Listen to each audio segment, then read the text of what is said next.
11 юных гимнасток из Хангаласского района успешно выступили и заняли призовые места на 2 всероссийских соревнованиях в Московской области.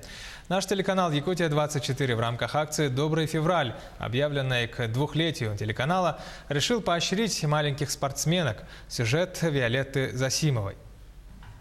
Клуб художественной гимнастики «Бриллианты Эркени» в городе Покровске открылся в 2017 году. На сегодняшний день в нем занимаются около 70 детей от 4 до 13 лет. Причем не все дети покровские, есть и те, кто специально приезжают с близлежащих и даже заречных населенных пунктов Улуса.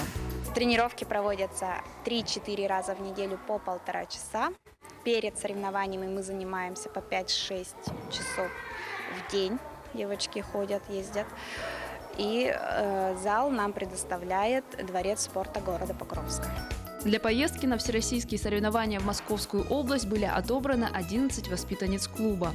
Впервые решено было взять самых маленьких – девочек 2014-2015 годов рождения. 8 февраля юные хангаласские гимнастки вышли на ковер Всероссийского детского фестиваля по художественной гимнастике «Крохот-2020», где завоевали все виды медалей. Второе у нас 9 февраля. Мы были приглашены в город Апрелевка. Это уже по рангам повыше турнир. По разряду девочки тоже выступали некоторые. У нас 1 чемпионка, 2 серебра и 6 бронз. Как вас встретили уже в Покровске, когда узнали, что вы так хорошо выступили? Мне папа сказал, что если я займу какое-нибудь место, то он мне купит новый телефон. Я очень старалась, потом заняла 3-е место, и папа мне купил новый телефон. Ах, вот какая мотивация, да, у тебя?